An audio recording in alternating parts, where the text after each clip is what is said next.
Xin chào các anh nha. Em tiếp tục làm clip giới thiệu với các anh về những chiếc bật lửa Zippo có giá trị sưu tầm cao.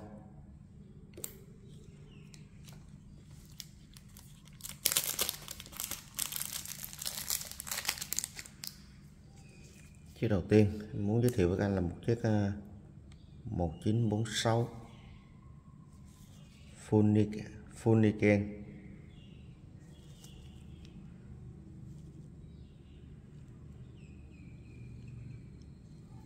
Có một vết xước ngay đây nha các anh, xước nhẹ ngay đây, ở ngay xước đầu tâm ngay đây. 1946.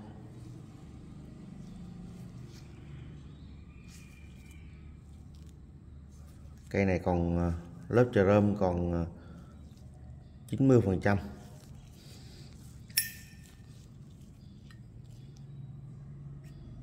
Búa kem dọc là bánh xéo.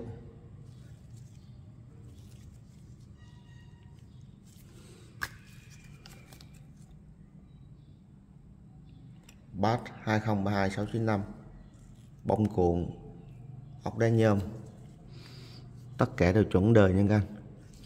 Riêng cây 46 là nó đời đầu bánh ngang á, là nó không có que xi mạ, là có nghĩa là không có mẹ chà rơm nha các anh. Còn cái cây mà bánh xéo là mẹ chà rơm hết nha.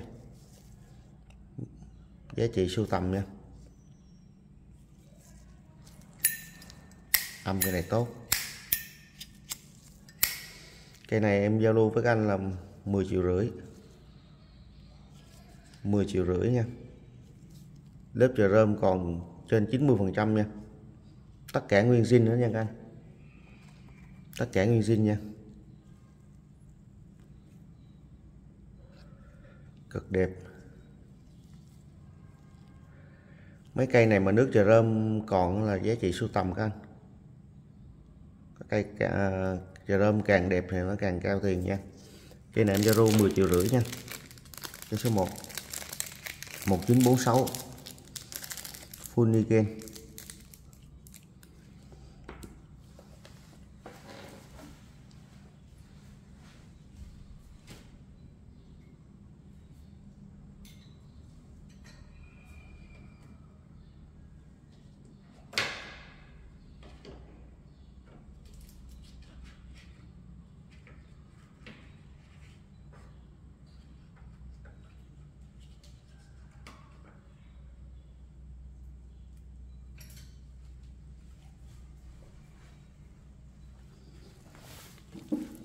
Cây số 2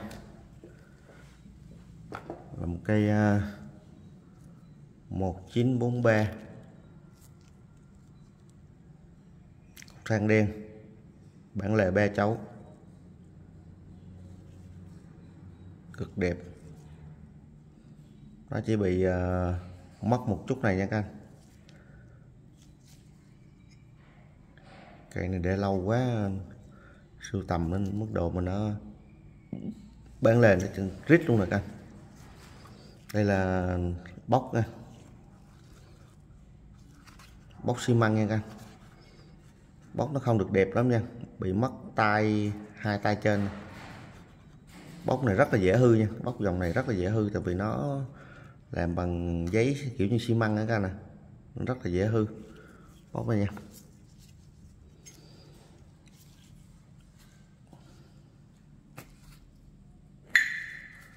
Cây này full thép nha các anh, 1943 full thép nha. Thời điểm này full thép. Ruột chưa lên lửa nha.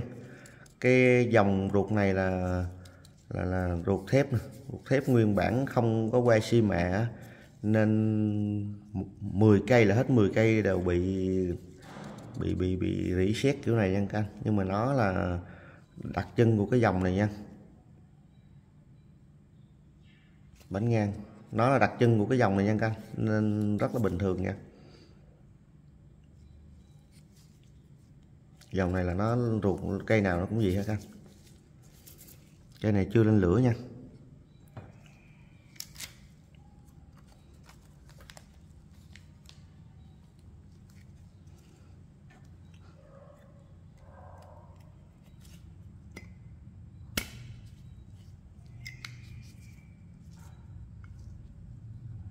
1943 bóc.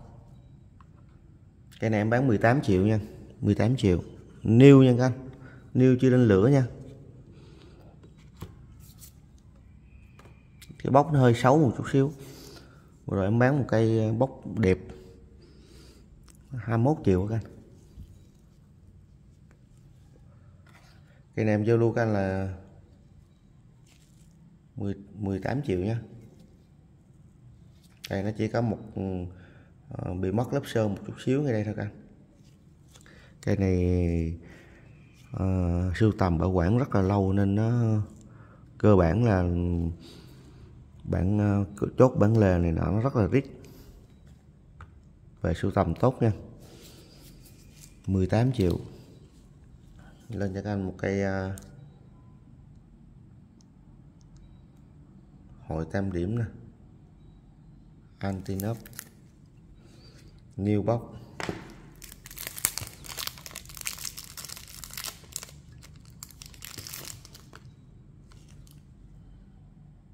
Một vết xước trên đây ha, xước nhẹ, new nha các anh.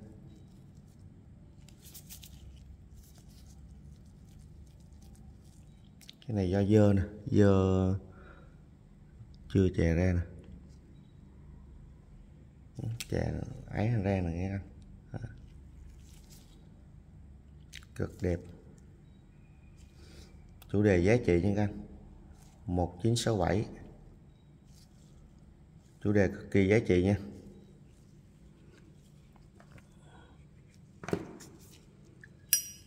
Một 1967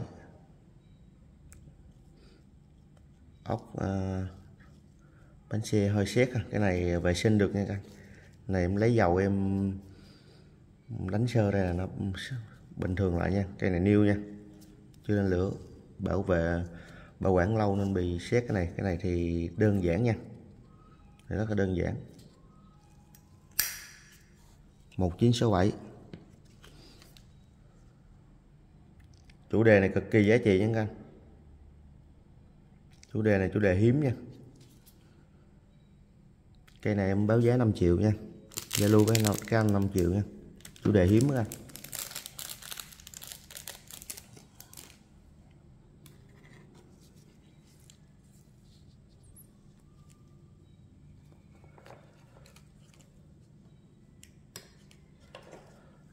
Lên cho các anh một cây 5X đi, bóc zin.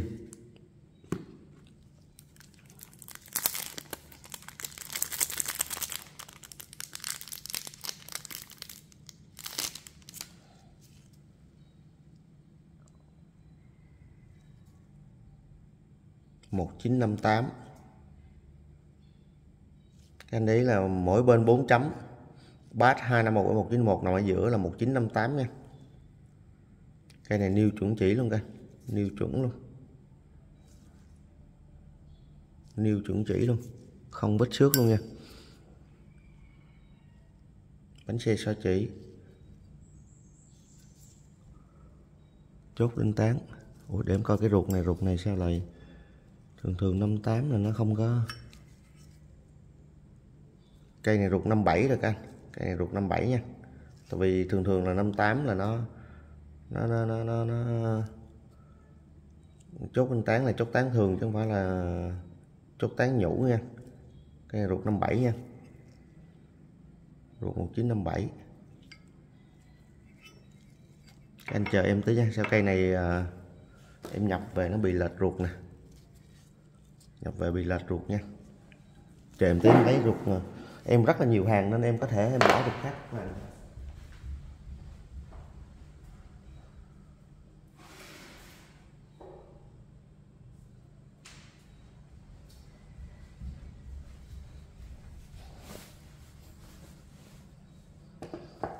Đây ruột cây 58 này các anh. Ruột cây 58 là gồm là 6 hàng chữ nha. Anh coi cái chốt tán nó khác nhau nè. Cái này là chốt tán của Jeep từ 58 đến bây giờ nè. Còn chốt tán từ 57 đến trở về trước là nó chốt tán bằng đồng mà nó chốt tròn nha các anh. Đây là chốt dẹp nha, này. Ruột niêu chuẩn chỉ luôn.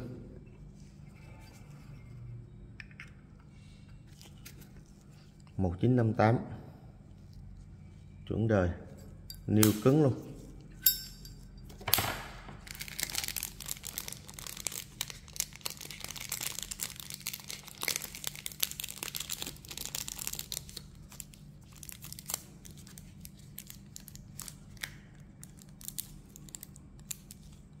Cái này em giao lưu với mấy anh 6,8 triệu nha. 6,8 triệu luôn bóc nha các anh, không bóc trừ ra nha,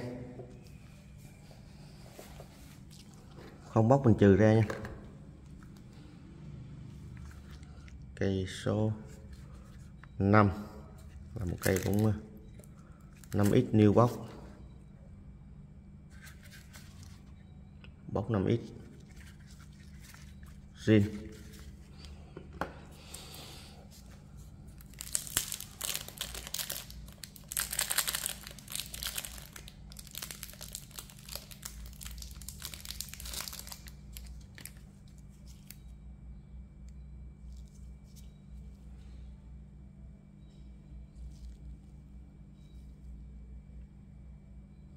Có 1-2 vết tơ nhẹ phía sau thôi nha các anh. Cây này new nha.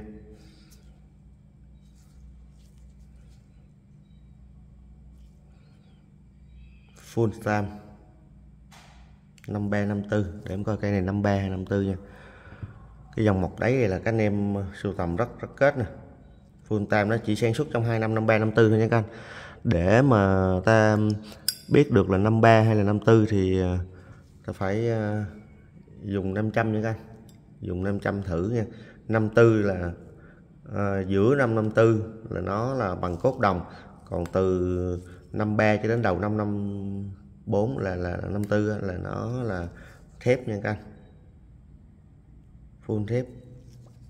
Cây này giá trị lắm các anh. Để em lấy em thử nha, là biết 53 hay 54 nha. Chỉ thử bằng cách đó là mới biết được thôi.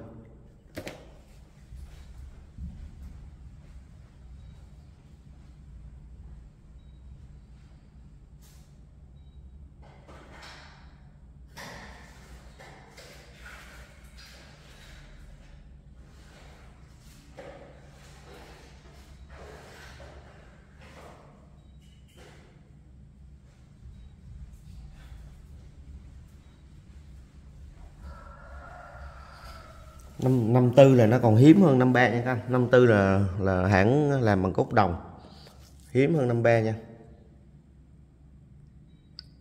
Cái này không hít 1954 nha các anh.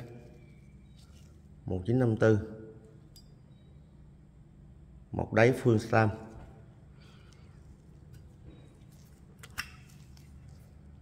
ruột chuẩn đời luôn, ruột niêu cực đẹp chuẩn đời. Cây này giá trị cao nha các anh, giá trị cao.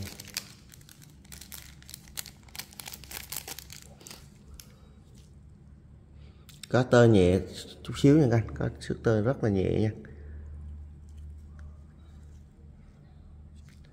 Cây này em giao lưu với mấy anh là 7,5 triệu nha, 7,5 triệu giá trị sưu tầm.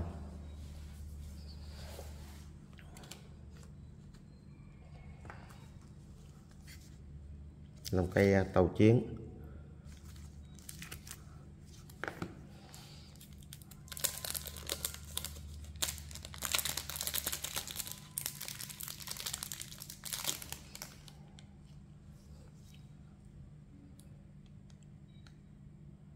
DD G93 993 new tàu chiến 2 mặt, cực kỳ giá trị.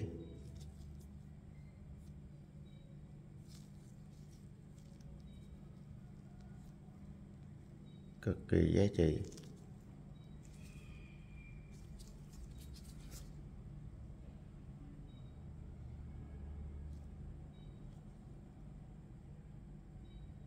Một 1981.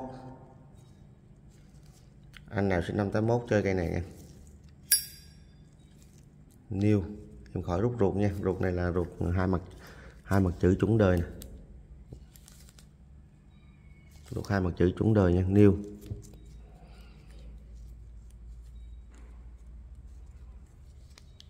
Tàu chiến hai mặt.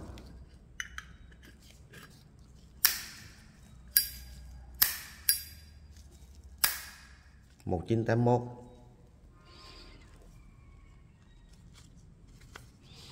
New box.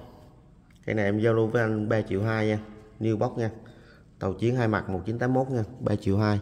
Không, các cây này không lấy bóc trừ ra nha các anh. Tùy theo bóc nha, tùy theo bóc để trừ ra nha. Em mời các anh điếu thuốc nha.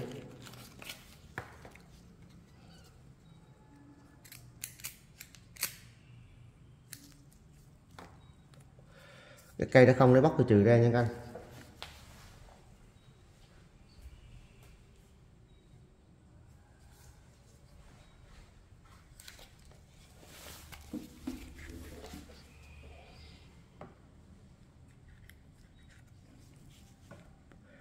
Cây tiếp theo một cây 7x.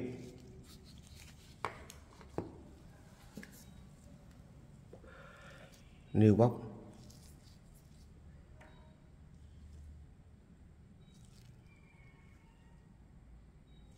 New đẹp 1971. Anh nào sinh năm 71 nha.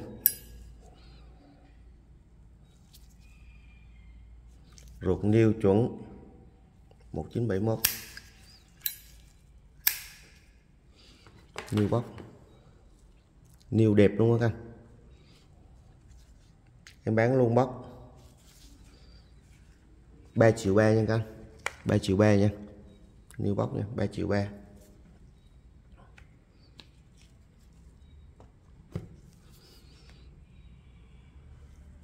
Cái chủ đề khác hai mặt.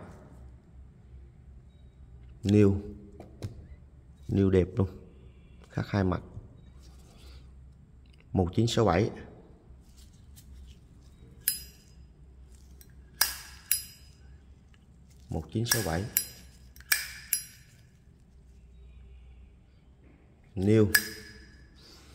New bóc nó như vậy luôn nha các anh. Bóc nó y gì nha, bóc riêng y gì nha. 1967. New box. Em bán 3,4 triệu nha. 3,4 triệu giá em các anh. 3,4 triệu nó đi với lại cái bóc này nha. New box chẳng qua em không có lấy bóc ra nha, mất công em không lấy bóc ra. 3,4 triệu. 3,4 triệu luôn bóc nha anh, chứ không phải là cái zip không nha.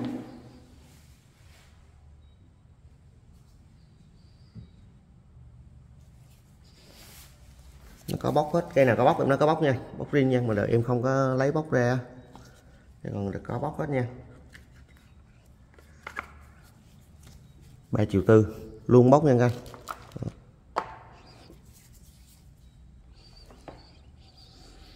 Tiếp tục lên canh một cây cũng chủ đề.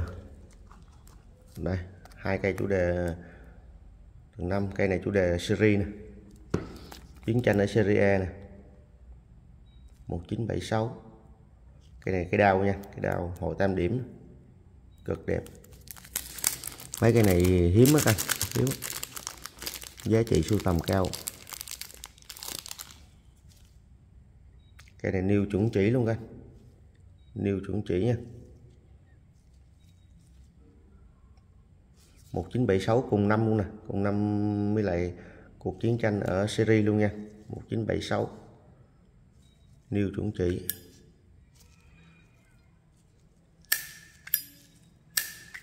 Cây này rất khó kiếm nha, cái chủ đề này anh, rất khó kiếm nha.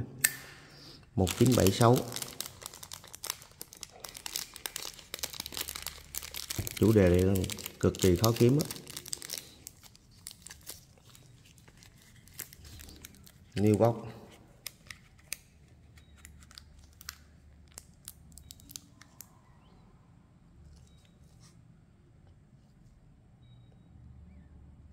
$4,5 triệu. Để anh 4,5 triệu nha. New box.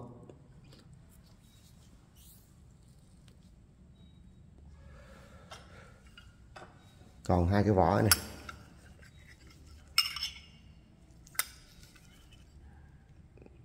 Một cái 63, đây là vỏ 63 mà.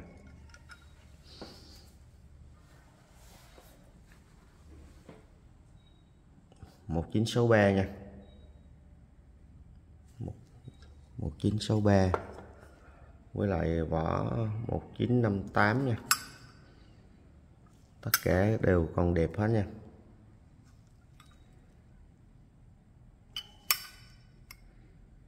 Hai cái vỏ 63 cực đẹp luôn anh, không có mớp gì hết nha. Cái này là chỉ có dăm nhẹ thôi.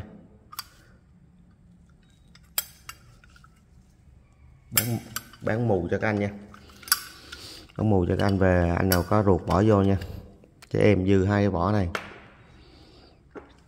Chủ đề giá trị nè các anh, chủ đề mọi da đỏ nè.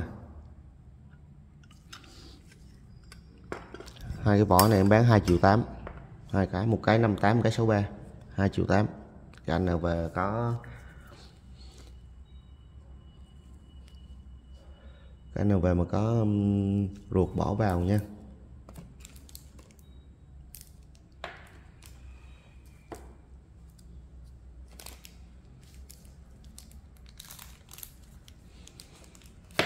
Cực đẹp đó các anh. Em coi còn cái hàng lên cho các anh. Chả biết lên cây nào, hàng cũng nhiều quá, chả biết lên cây nào. Đây, lên cây Chu Niên Tàu Chiến.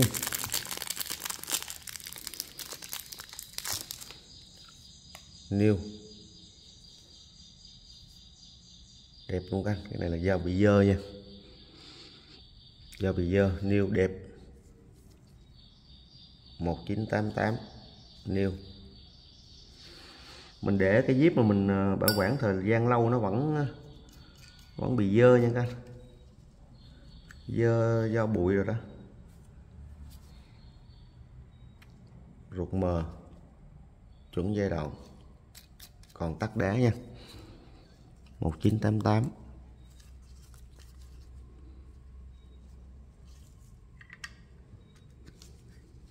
Tàu Chiến Niêu, tàu FFMG 27, âm tốt luôn.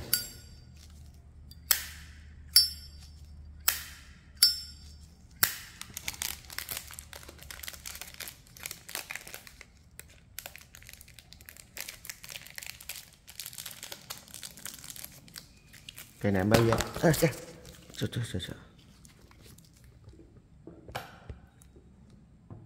các anh thông cảm nha. Cây này em báo giá 5,3 triệu nha. 5,3 triệu cho cây Chu Niên này nha. 5,3 triệu.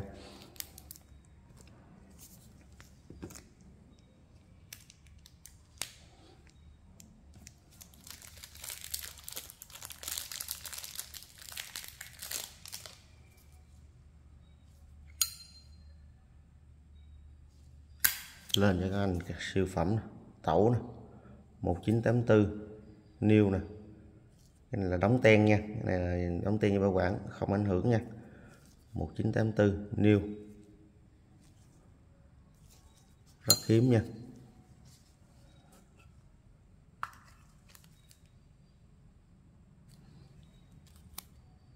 Ruột 7 ga thuyền, ruột 6 ga thuyền, chuẩn đời. Tẩu, cái dòng tẩu thường thường ruột nó hay bị lệch lắm các anh. Cái cây lệch 2 năm nhưng mà cái đó là hãng sản xuất nha. Riêng dòng tẩu nó gì á, nhưng mà cái này là chuẩn đời luôn nè. 1984 cực kỳ giá trị. Tẩu niêu 1984.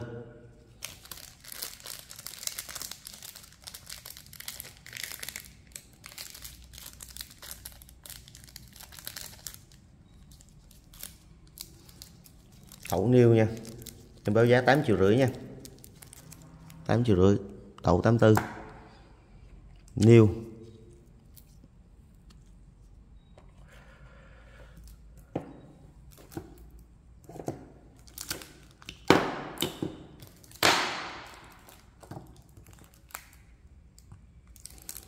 Lên cho các anh hai cây quân sự rồi em xin kết thúc clip nha.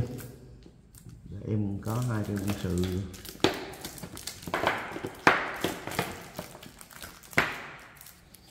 2 cây quân sự. Dòng này nó có 4 cây lần anh, các anh, 4 cây và lem lắp nha. Dòng này nó cao tiền lắm nha các anh. Để em lên một cặp để anh nào chơi được thì các anh chơi em nhường nha. Tại vì cặp này em đang sưu tầm thêm 2 cây nữa cho đủ bộ. Sẵn lên clip thì các anh nào đang cần cái dòng này, đang săn lùng cái dòng này thì em sang luôn nha. Giá không rẻ nha các anh. Một cặp 2 cây niêu chuẩn luôn, niêu đẹp luôn. Cái này là quân sự không quân nè. Còn cái này quân sự gì đây em cũng chưa biết nè. Tại vì nó có không quân, hải quân rồi này nọ. Cái này là hình như hải quân. Này hải quân 1990 1990 1989. 2 cây niêu chuẩn đẹp hết đó các anh, niêu chuẩn đẹp hết đó. Cái này mỗi cây em bán 8 triệu nha. 2 cây 16 triệu nha. Một cây 8 triệu, 2 cây 16 triệu. Nếu các anh nào chốt luôn 2 cây là giá em fit nhẹ nha. Em fit nhẹ cho các anh luôn.